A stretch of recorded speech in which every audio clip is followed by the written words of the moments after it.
Hi, my name is Stephanie Morgan, and I am a student at Liberty University, and I'm doing a online lecture of interpersonal communication. First, I will start out by defining what interpersonal communication is. According to Stewart, interpersonal communication is the kind of communication that happens when the people involved talk and listen in ways that maximize the presence of the personal. And also, interpersonal communication is both talking, listening, sending, receiving, and giving off cues, and taking in cues, or simply put, inhaling or exhaling. My overarching goal for this course, or that I'm going to walk away with in this course, is to live in the present and to savor the moment that God has given me without focusing on the future. With my personality type being a CSD, excuse me, which means that I'm a planner. I'm a very methodical person. I plan all the time. I look ahead in the future. I don't make any moves or any steps without organizing and planning. So whenever I'm involved in conversation with someone, my mind is always thinking intellectually. I'm thinking about tomorrow, thinking about the future, thinking about what I could be doing on my to-do list. So my master life goal is to um, increase mindfulness of myself, being aware of where I am at the present moment, and also to be mindful of the person that I'm in a session with or that I'm talking to, and just showing respect, giving that person due respect that needed to them, um, to listen to them, to inhale and exhale so we can move forward with what they're trying to accomplish and also what I'm trying to accomplish. Enlarging my conversation. The first way that I can enlarge my conversation is by identifying my own personality type. And by identifying my own personality type, by being a counselor, I can readily help other people identify their personality type and how God has created us to be just different individuals, different personalities. Understanding also that we act towards one another in personal relationships differently than we do out in the open or out in public. We're not different people. We're just it's how we interact with one another, which is normal. My personality type being a CSD, which means, as I stated earlier, I'm always planning, I'm always looking into the future. I'm a visionary person. I help people to move from where they are and to help to move them to the future. So I'm always researching. I'm a very methodical person.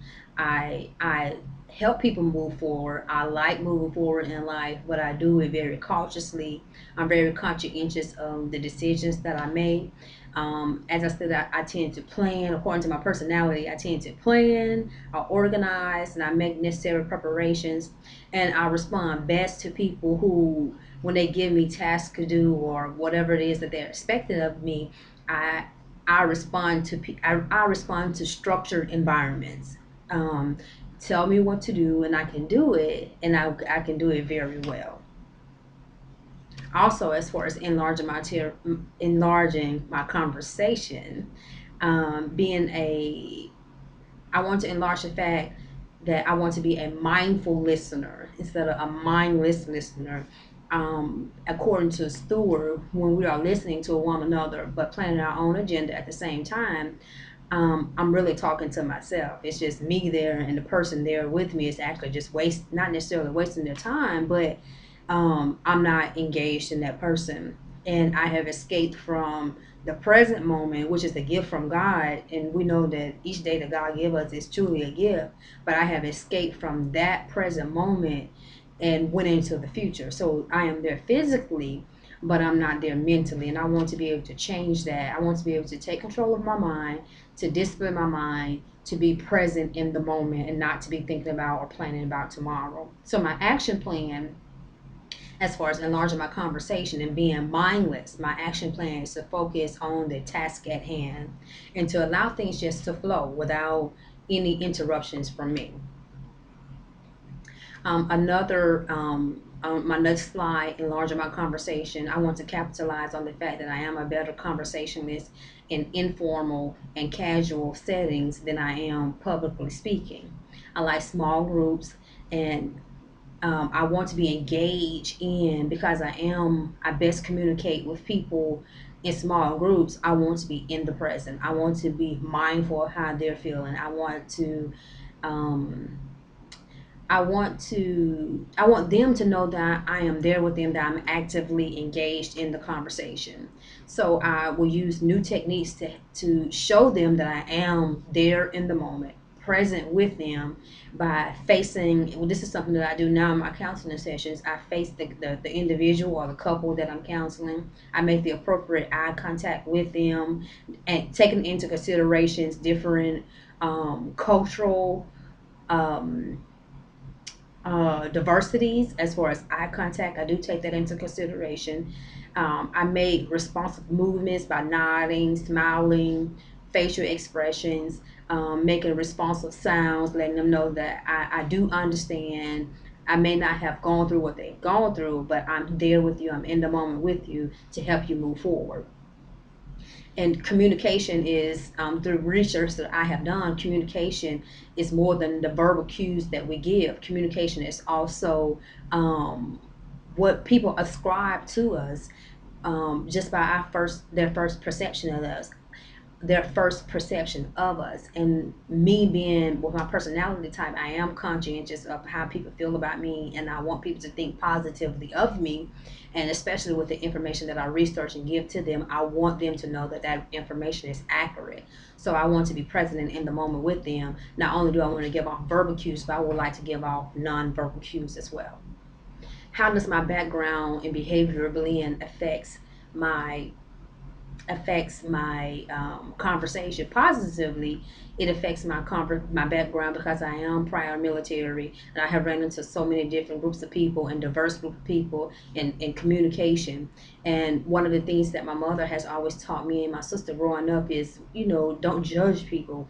Always ask questions. If you want to know an answer, go ask questions. And that's something that I use in my counseling session. I also work with children, and I'm constantly asking children, what are they thinking? What are they feeling? I just like being involved with people. I like encouraging people and moving people forward. And you can only help people move forward by asking them questions and getting information from them to help them move forward. Another personality blend that I have that affects my conversation positively is, and as far as my background is, as a child, I had no one to help me move forward. So I use that now as a catalyst to talk to other people, to help them move forward and ask the appropriate questions. Because I remember as a child, I always wanted someone to ask me, and I never had that person to ask me questions to help me move forward in life. My negative behavioral blend is, I do not express my feelings to people in small settings or large settings. When I'm out in public, when I'm with my family, I do not express my feelings. And that's because I was never asked as a child, and it's not a priority for me. But I understand after taking this course, in order to move forward, in order to be progressive, I have to be able to have some type of self awareness of who I am. Potential barriers that interrupt my communication process. I'm a logical thinker, and I listen with my head. And I'm also a mindless thinker, which means uh, I shut down on invalid information. People that I don't trust, I tend to shut down. And solution to my barriers, as prescribed by Peterson, is the key to thinking illogically is to let people know, to logical thinking and intellectual thinking, to get outside of my head, let people know that I'm engaged in conversation with, that I don't know the answer, and I need you to tell me the answer. And to guard against external barriers, as far as people popping gum and fidgeting, and I'm learning to disregard that and to maintain that level one listening, so I can control the outcome of the conversation. Noise pollution. Noise pollution is annoying and distracting noise that can be internal or external. Some of my noise pollutions that hinders my conversation is negative thinking, and the solution for that is found in Philippians 4:8. Whatsoever things are pure, whatsoever things are good, whatsoever things are lovely, whatsoever thing of a good report, think on these things. That scripture always helped me. And another internal noise pollution that hinders my conversation is my experiences, seeing things through my experience and my filter, my eyes. And the solution for that is to ask questions and to clarify what the person on the other end is saying. External noise pollutions that hinder my conversation is the talker's mannerism. Um, and the solution for that is just to focus on the content of the conversation. And another external noise pollution is interruptions. It's when people interrupt what I'm saying, and um, pool grabbers, the interrupters.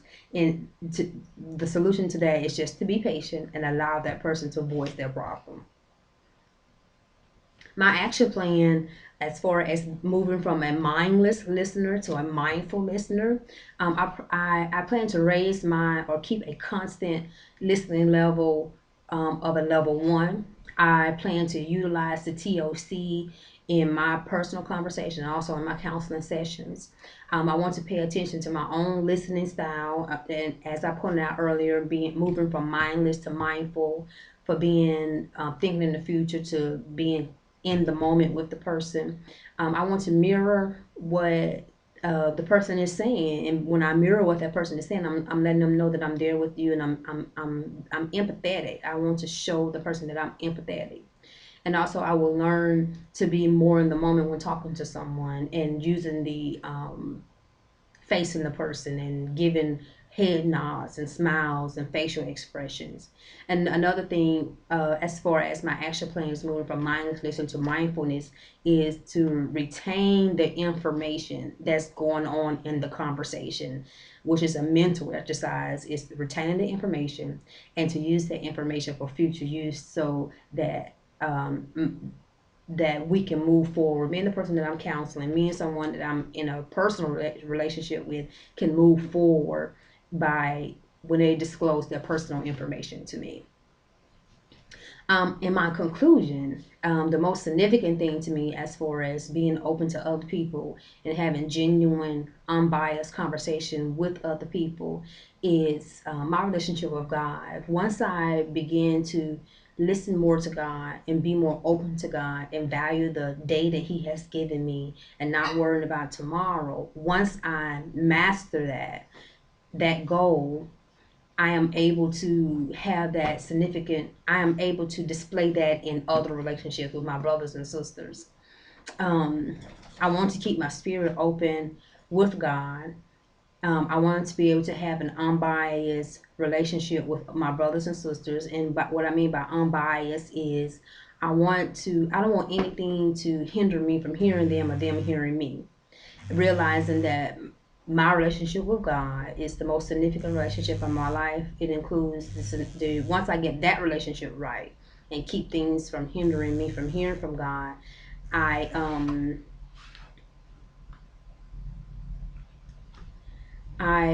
in that relationship, which affects my relationship with my spouse, my children, my parents, my friends, my family, and that career, and my career in that order. 1 John 4:20 says, if anyone says that he loves God and yet hate his brother, he is a liar. For anyone who does not love his brother whom he has seen, how can he say that he loves God and whom he has not seen? So I want to be able to move from a mindless listener to a mindful listener, knowing that my relationship with God, because there are during times of prayer, even during prayer, I'm not in the present moment. So once I correct my relationship with God, all my other relationships will be affected as well. They will be affected in a positive way. I will move from the mindless listener to a mindful listener.